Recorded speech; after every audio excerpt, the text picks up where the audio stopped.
আল্লাহর নবী বললেন ফাআখাযা বিলিসানি নাফসিহি সুম্মা ক্বালা হাযা। জোরে বলেন আল্লাহু আকবার। আর একটু জোরে বলেন আল্লাহু আকবার। আমার নবীজি ওই সাহাবীর প্রশ্নের উত্তরে আমার নবীজি নিজের জিহ্বাকে ধরলেন।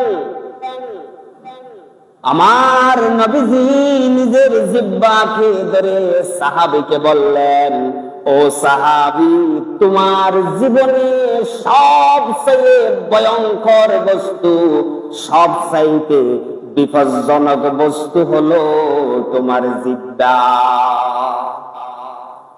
এটা বলো ভয়ঙ্কর বস্তু।